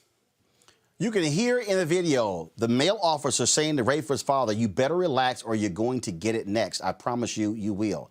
That officer and the other two responding officers have been taken off patrol and have been reassigned pending an internal affairs investigation into the arrest. The night of the arrest, Rayford was charged with a felony of evading in a motor vehicle, resisting arrest, and possession of marijuana. Go to our panel here. First of all, we're talking about both of these cases. First, the Oregon case. This sounds very much, Avis, like the Jordan Davis case, where he was shot and killed in Florida. The guy who shot and killed him is now sitting in prison. He was convicted of murdering Jordan Davis. Of course, his mother is Congresswoman Lucy McBath. And so, I mean, this over loud music. So you mean to tell me that now an argument over loud music is worth you killing somebody? This is what we deal with. And frankly, putting these two together, Avis, that's why that kid didn't stop. Frankly, you notice something in even that video there. The officers changed their attitude and they stopped kicking and beating the kid when that door opened. Yeah. So I'm a mother of two sons. My youngest son is also named Aiden. And I am completely, and I know Lucy McBeth, and she's a friend of mine. And this situation, the fact that our young men, and women, but in these situations, young men, continue to get lynched in this country is infuriating. And I have to tell you, as a parent, seeing that last video that you just showed happening on my doorstep, I cannot imagine that happening on my doorstep, hearing my child, because you know, as a parent, you know your child scream. I can't imagine me coming to the door unarmed, hearing my child screaming like that. And I can't imagine leaving that situation like that, either alive or also in handcuffs, because there is no way on God's green earth that anybody's going to beat my child like that and get away with it. So I have to say that his parents showed superhuman restraint. But if anybody needs to understand why there is such an outcry across this nation by Black people as it relates to the inhumane, deadly, and just disgusting treatment that Black people receive both from police officers and random Joe citizens who decide they just want to kill our children in cold blood, this is why. This is why people react like we do around this, and why we fight for justice and will continue to fight for justice. But I cannot imagine, honestly, I cannot imagine the restraint that those parents showed, because I am telling you, something like that happening to one of my children would not have ended so peacefully. I can tell you that for a fact. Eugene. I mean, this is nothing less than leaving us for loss of words, right? The thing is this, until there's mechanisms in place to hold these police officers accountable, other than putting them on desk duty as we essentially wait to investigate ourselves, it's going to keep happening. The only thing that stopped them from continuing to kick this guy while he's already on the ground was the door opening, and that within itself is indicative that they knew they were wrong, because they didn't keep kicking them, or they accelerated when the door opened. They stopped. They stopped, but we can even take it a step back, right? Quote unquote, the arrest is for, he's evading with the car. They're reaching for anything to justify what they did. Reaching for anything to justify what they did. But I think literally there has to come a time here where, situations like this leads to automatic firing. It has to. Automatic firing, and then you need to elect a good DA that will go after and prosecute situations like this. That was abuse. The bottom line here, Julian, in these two cases, first of all, the first case, that young brother is dead. And this brother here, the reason he didn't stop, because he didn't want to die. That's why he ran home. That's why you heard him screaming, "Dad, Dad, Dad." And the fact of the matter is, Julian, look, that kid is likely still alive because he went home. I've had this situation, Davis, in my family. I have a 37-year-old nephew who's been roughed up by the police on more than one occasion for nothing, because he was in the wrong place at the wrong time, because he has my mouth, which is a problem. But young Black men are constantly harassed and constantly placed in precarious positions. And there has to be something, and I tell you, I say this because my heart breaks. My Anye, I'm 67, he's 37. He's my heart. He's my total heart. And he has had situations, like I said, he has my mouth, but that ain't the point. You should be able to say something to somebody who's violating you. He's been handcuffed. He was on his way to a job interview, white shirt on, trying to do the right thing. Knocked down by a police officer who had the digits on his license transposed. They fault. But they had my baby boy locked up. And all of us have these stories. We all have these stories. And what we must know is that we must fight for justice. And when I saw the brother saying, "Dad, Dad, Dad," I thought about Anye. I thought about some of the things he's had to go through. And I think about all what our young people have to go through. And it breaks my heart in little bitty pieces, because I know that no matter who and what our children are and who or what they do, who their parents are, it does not matter to these devils. And let me call it, Roland, devils who will go behind our children and do whatever they can to them and get away with it. So what must we do? We are grateful for the people with the cameras who basically who collect it. We are grateful to the people who talk about it, but we must be a community that says no blocking more. No blocking more, because too many of our children have been placed in peril. And like I said, it's personal for me. Gotcha. I got these two boys. And if anything happened to either one of them, somebody going out. Totally understand, folks. Yesterday was the 44th birthday of Chadwick Boseman, the great actor. He passed away in August of colon cancer. Many people were paying tribute to him on social media yesterday. We live streamed a number of our interviews and specials that we did with Chadwick Boseman. Unbelievable brother. And it was 3 years ago, September, when he returned to Howard University. This was the first time Chadwick had been back on the campus of Howard University since he graduated, and he was absolutely shocked and stunned by the reaction. Just wanted to share some of this with you. All right, fam. Next up, y'all have seen, who saw the movie House Party? Who saw Boomerang? Who saw that movie with the white boxer and Sam Jackson and the black boxer? That was like Mayweather, Conor McGregor. The Great White Hype. You've seen his brother's movie. You saw Django? He was a producer on Django. He is the visionary behind this project. He is the director. He's the producer. He's the HNIC.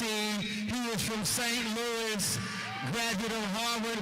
Put your hands together for Reggie Hudlin.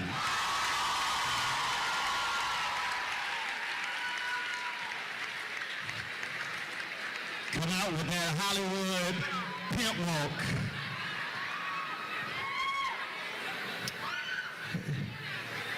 The next person, you've seen this brother play Jackie Robinson.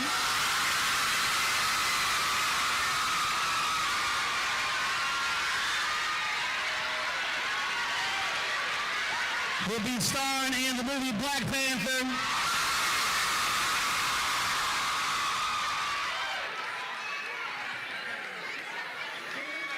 Unfortunately, he's not here. He has a video.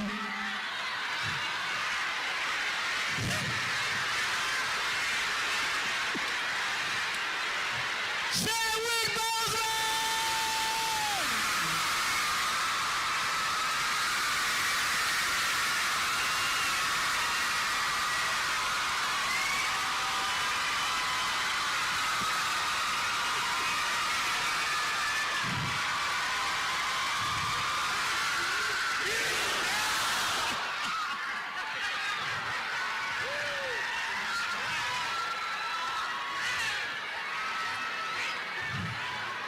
Man, these Negroes about to run out of here if I play the video. I got y'all on that video. I got y'all on that video. First off, we were backstage, and every 5 minutes, y'all shouted, y'all were laughing, y'all reacted, and Ricky was like, "What are they doing?" I'm like, "Fool, they watching the movie." How'd y'all like Marshall?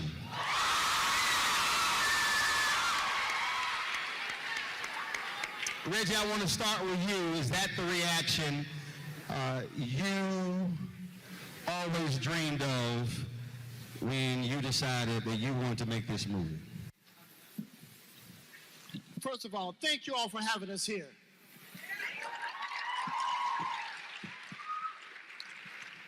And thank Howard for making great men like Thurgood Marshall and like Chadwick Boseman.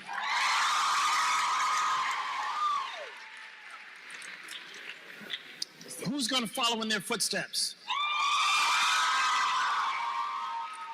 All right. What you saying, Roland? Was their reaction? See, you're getting old. You forgot the question.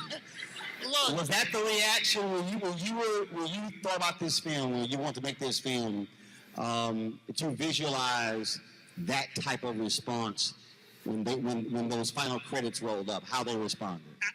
Honestly, it was bigger than I expected, and you guys just really you made my night, you made my week just now. Because he even saw you. No, I mean, yeah, just your response to the movie, because you get it. You got it on every level, and I really appreciate you, and I'm grateful for the love, because you know you make a movie with blood.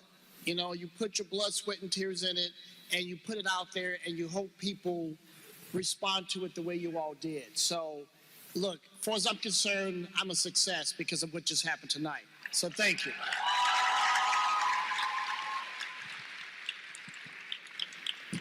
Chadwick.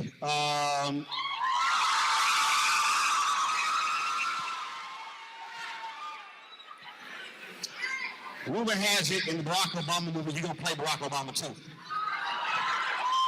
I don't know if there's any more black historical figures you cannot play. James Brown, Jackie Robinson. You played a light-skinned Thurgood Marshall. Reggie said all the light-skinned actors in Hollywood mad as hell. They like, that was the one movie we had. It's Reggie's fault. It's not my fault. They are mad.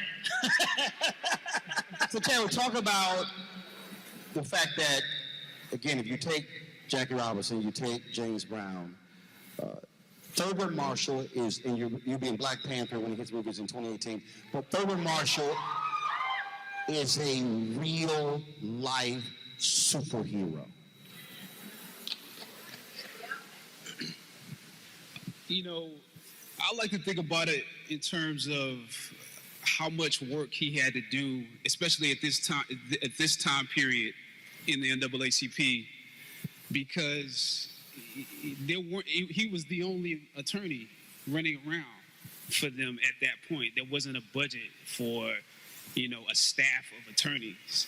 So if something was happening in Mississippi and he couldn't get there because he was dealing with something in Birmingham and Columbia, Tennessee, then that person basically ended up, not being able to get out of that trouble. So he was dealing with the same thing superheroes deal with. How can I save as many people as possible from disaster? And that's a superhero concept. How do I deal with time and space in a way that is not actually human? It's superhuman. And so that's what Thurgood Marshall had to deal with in that time period. And of course, later on, he had a staff of attorneys. He had people working in different places. But he had to spearhead this essentially the legal aspect of the civil rights movement. Derek, when this movie opens up, one of the first things we see is that logo of the NAACP. And what's very interesting to me is when I talk to people, I was just slapping somebody on Twitter last week. It's a daily occurrence. And the brother's like, man, I don't want to hear anything about the NAACP. They're not doing anything. And then I began to talk about Reverend Dr. William Barber and what others are doing across this country. And I don't really think we look at a Thurgood Marshall in that sort of superhero way. But that's really when he came to town, black folks literally greeting him like when you're watching Batman or one of those movies, like, here comes this brother to save the day. Yeah, no, That's the reality of the NAACP today. The movie ended with a scene in Clarksdale, Mississippi. If you think about the NAACP and the work that Thurgood Marshall did, but the work that's going on now is in small towns and communities across the landscape. Just last week, Roland, we talked about a brother that was been in jail for 10 years without a hearing. Haven't been found guilty of anything, never had a hearing. It's the NAACP that's in Dothan, Alabama, supporting that case to get him out of jail because he's in pretrial detention. But also the work of Thurgood Marshall created a scenario where we elected a brother in Columbus, Mississippi to be a DA, and he released several people who had been sitting in jail without a hearing. One brother, 11 years without a trial. So the work of Thurgood Marshall then is still impacting us today as young people, as activists, as aspiring lawyers. We shouldn't run to where the lights are, because people see that problem in D.C. sometime or in the big cities. We have to go where the need is. And the need oftentimes is in rural, small communities across the landscape. This is the third Q&A. Go right ahead. This is the third Q&A I've done with Reggie, two with Chad, the first time with Derek. And so So a lot of the questions we've gone over. Folks, if you want to actually see, if you want to catch that old Q&A, we restreamed over the weekend. All you got to do is simply go to our YouTube channel. Just type in Roland Martin, Chadwick Boseman, Howard, or Marshall, and you actually see that there were actually a couple that we did, and so you can check that out. And so, again, Chadwick was a phenomenal brother, and we did interviews with him for the movie 42, for Marshall as well. And so we have all of that content. And remember, we did a 3-hour tribute the Monday after he passed away in August. You can also go to our YouTube channel and check that out. We restreamed that over the weekend as well. So our of course, way to pay homage to him. So certainly prayers for his widow, for his parents, and his family as well. It's, of course, as many people, celebrated the 44th birthday yesterday of Chadwick Boseman. All right, folks, for black women, actually, when we come back for black women, the road to executive positions in corporate America, it's not always easy. Coming up next, we'll talk with a book author who has some tips for sisters when it comes to surviving and thriving in corporate America. That is next on Roland Martin Unfiltered. All right, so a lot of y'all are always asking me about some of the pocket squares that I wear. Now, Robert don't have one on. Now, I don't particularly like the white pocket squares. I don't like even the silk ones.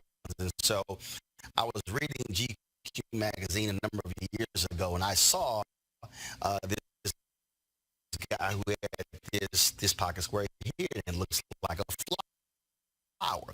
This is called a shibori pocket square. This is how the Japanese manipulate the fabric to create this sort of flower effect. So I'm going to take it out and then place it in my hand so you see what it looks like.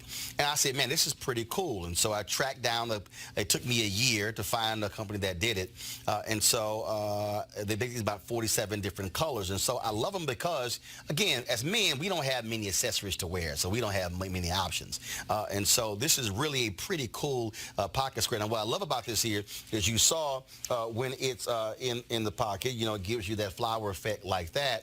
But if I wanted to also, unlike other, because if I flip it and turn it over, it actually gives me a different type of texture. And so therefore it gives me a different look. So there you go. So if you actually want to get one of these shibori pocket squares, we have them in 47 different colors. All you got to do is go to RolandSMartin.com/pocket squares. So it's RolandSMartin.com/pocket squares. All you got to do is go to my website and you can actually get this. Now, for those of you who are members of our Bring the Funk fan club, there's a discount for you to get our pocket squares. That's why you also got to be a part of our Bring the Funk fan club. And so that's what we want you to do. And so it's pretty cool. So if you want to jazz your look up, you can do that. In addition, y'all see me with some of the feather pocket squares. My sister, who's a designer, she actually makes these. They're all custom made. So when you also go to the website, you can also order one of the customized feather pocket squares right there at RolandSMartin.com/pocket squares. So please do so. And of course, it goes to support the show. And again, if you're a Bring the Funk fan club member, you get a discount. This is why you should join the fan club. All right, folks, how to survive and thrive in corporate America. That has always been a very difficult issue that African Americans have faced, especially black women as well. There's only been one black woman who's actually been the head of a Fortune 500 company. That was Ursula Jones at Xerox. So my next author has a book out that deals with that. It's called No Thanks, 7 Ways to Say I'll Just Include Myself. Is, again, new book out by Michelle Smith that has tips on how to deal with racism, bias, and microaggression in the workplace. Michelle, certainly glad to have you here. So this is an issue that a lot of people are talking about even now. So even in the wake of the George Floyd death, everybody's talking about all these D&I positions that are available. We're still seeing sisters deal with the kind of bias in corporate America where you have, frankly, largely white men still running the show. Absolutely, Roland. Thanks so much for having me on your show. And you're right. These companies are built with white male at the center. They are centered. They were not built with us in mind. So we can't even begin to think that the kind of change that even some of these companies are trying to make will even begin to solve our problems. It's a long way to go. So what do you do in the meantime? You have to do some self-talk. And there are some sisters who have made it. So I've turned to them, and based on my experience in corporate America and as a serial entrepreneur, I offer some tips. And so, what's the most important thing that jumps out? Absolutely. The hero or the heroine in the book is knowing your value. And that starts with knowing yourself. So many of us are jumping to trying to be our most authentic selves, but we don't know who we are. And that starts with some very hard self-reflection and knowing your story. And it also begins with understanding that you are fearfully and wonderfully made. No matter what you believe, you have to know that your value starts with that, and that means you're entitled. So when you get that together and understand the threads from your past, for me, it's a passion for technology, a passion for business, and a passion for culture. You can begin to weave together your value and walk tall in your power. That's the first thing. We're also, your sister's also dealing with lack of mentors. I mean, the reality is the higher you grow up in corporate America, it gets thinner and thinner. And even now in 2020, there are very few black people who are at the top in many of these companies. Absolutely. And what I've found is there is a gaping hole in the center of the leadership pipeline. And what's spewing out of that hole? Women, but especially women of color and black women at a more startling rate. We have women who are pushed out. We have those who have just given up because, you know what, gee whiz, I'm just not going to excel. So I'm starting my own business. The U.S. Census says that black women are starting more businesses than any other group. But here's the thing. You do need your mentors. You need sponsorship too. And you also need the peers who can be your eyes and ears. I like to say that you need air cover and ground cover. But the problem is that women have heard this, black women have heard this, but they don't know how to do it. There are steps to it, and you need to activate this tribe. Most of us will assemble these folks, but we won't ever call them. Good point there. I got my panelists here. I'm going to start with Avis Jones-DeWeaver. Avis, what is your question for Michelle Smith? Hi, Michelle. How are you? Hi. Glad to see this book. Always important to discuss these issues. I'm interested with your research if you are finding what I've seen myself in terms of a pattern in corporate America, to the degree that there seems to be a focus on issues of diversity and issue of women. It tends to almost exclusively be relegated to white women getting all the spoils. So I'm interested in your research and your book. Are you finding similarly that the companies seem to be so much more interested in quote unquote gender diversity than racial diversity, for example? And to the degree that they look at gender diversity, they pretty much only see it in a way that benefits our white counterparts. Absolutely. And you know what? This goes back to the problem with DE&I, or diversity, equity, and inclusion programs. They try to make one broad sweep, one broad swipe at everyone, and they miss the fact that diversity means that you have your uniqueness. And so when there was this big push just recently to get into gender equality, they didn't think about the intersectionality of women. And that's not just about race. There are all sorts of boxes to be checked. LGBTQIA, there is accessibility issues. No one wants to dig that deeply, and that's one of the problems with these DE&I programs.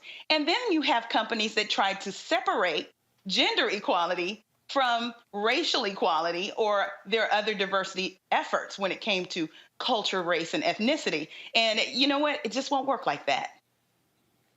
Julianne Melvo. Julianne, what's your question for Michelle? Michelle, I was wondering about the ways that we talk about equity in the context of political equality. What kind of conversations can we have and can we not have in the workplace? In other words, people are often willing to just lump women into a basket. And they expect us all to be able to have the same conversations. How do we have different conversations that empower each other? Well, you know, first of all, we can't just turn to the people who are oppressed for all the answers. It really is a matter of the people who are in charge, the ones who are leading, to push themselves to learn more than they already do. And the problem actually lies within the fact that their immediate communities do not consist of different people. And you hit the nail on the head, Ms. Malveaux, when you said that we're different. You can't just come at women's issues and think you're going to take a broad brush at everyone. You can't do that. And the fact that these people, these leaders are living in bubbles and they bring their whole selves to work with them. That's what we say, right?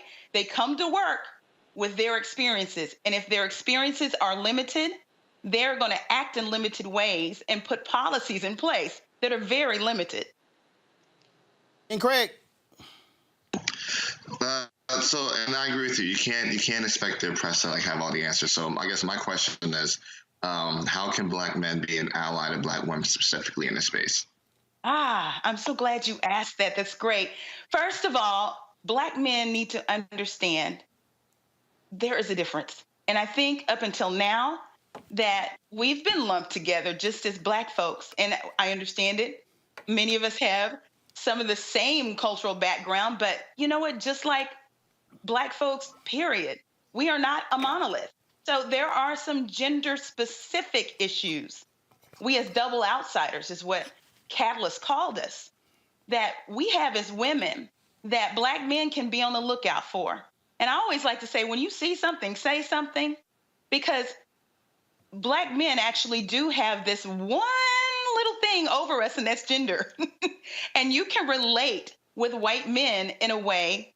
It may be limited, but even a bit more than we can. Yeah, real limited. Yeah, real limited. Limited, but it is there. It's very nuanced. So if you are in a meeting and you see that a woman is being mansplained or white-splained, it is up to you to speak up. And the book actually talks about how you need to speak up, even though you might decide that someone may call you angry or hard to work with. You've got to speak up. And the way you can do that is to build your confidence, leaning outside of that organization in order to lean into the organization. And that means you need to have multiple streams of income. You need to have more than one egg in the basket. You need to have other opportunities knocking on your door so that you can go into that situation and speak for the greater good and not fear for your livelihood. Also, I think it's important also, at the end of the day, we talk about being an ally, real simple. I mean, it's providing opportunities. I mean, the reality is recognized. It's very easy to see when something doesn't make any sense. And that is look, there have been times when, look, I remember whether it's this show, I had my TV One show, I would sit there, and actually when on TV One show, I had damn near all female staff, and I'll be sitting and looking at the show rundown, and I'm like, am I the only one seeing mostly dudes? Yeah. And it was interesting, and I would go, and again, so when you're cognizant of that, because the reality is when you're Black, you're trained to see everybody. You're trained to see, is it mostly men? Is it mostly women? Is it Black people, white people, Latinos? You know what your place is, so it's not actually hard to see it. Somebody just has to be willing to actually say something and spot it. Well, and you know what, Roland, you bring up a great point, because there's a chapter in the book that looks at the layers of privilege.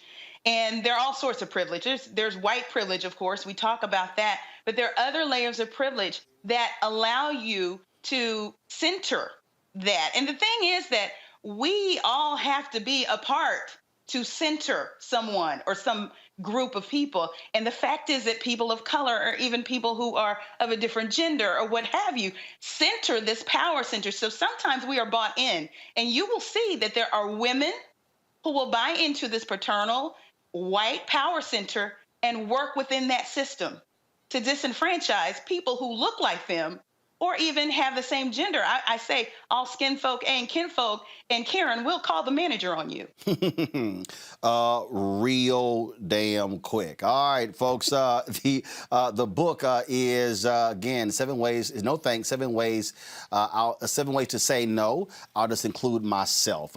It is a guide to rockstar leadership for women of color in the workplace by L. Michelle Smith. Michelle, we certainly appreciate it. Thank you so very much.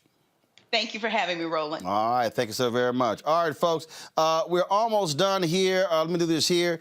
I got to give a shout out to my mom's 73rd birthday. Imelda Martin, today's her birthday. Go to iPad, please. And so she turned 73 years old today, hanging out with the family. We did a Zoom family birthday yesterday because of obviously COVID. Normally we're together. My sister and my dad hooked her up with their meal today. So they're real happy at home, kicking it, having a little fun. And so my sister did all this designing stuff. And so you'll see in a second. This what greeted her. Hold on. No, go back. Go back. Go back. I wasn't done. Go back.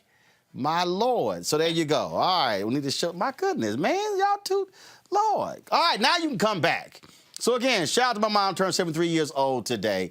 All right, folks, if y'all want to support Roland Martin Unfiltered, please do so by joining our Bring the Funk fan club. Our goal by the end of the month, by the end of December, to have 20,000 of our fans join our club. Right now, we're at about 15,000. And so what you can do is you can go to Cash App, $RM Unfiltered, PayPal.me/R Martin Unfiltered, Venmo.com/RM Unfiltered. Zelle is RolandSMartin.com. You can also send a money order to New Vision Media, Inc., 1625 K Street Northwest, Suite 400, Washington, D.C., 2006. You know, those of you who give $50 or more, we give personal shout-outs on the show. I have not opened all of these yet, so I will be giving y'all the shout-outs tomorrow on the show. And so we certainly appreciate it. Thank you so very much. Avis, Julian, Eugene, thanks a bunch as well for joining us on the show. And again, I said this here, we'll be go back to the thank you very much. And so to our panel, Lord, I mean, Anthony getting all excited today. And so I said this to our panel the other day, and that is all of our panelists, I'm going to be shooting y'all some gear. And so in terms of our show hats, beanies, zip-ups, hoodies as well for being on the panel. So we certainly appreciate that. Thank you so very much. And so look for the email from Jackie Clark real soon so we can send it to you. So thanks a bunch. To the rest of you, folks. Mama Martin, we said happy birthday. All right, we'll do. She watching, so hell, you can tell her right now she watching. Happy birthday! There you go. All right, folks, we got to go. We'll see y'all tomorrow right here at Roland Martin Unfiltered.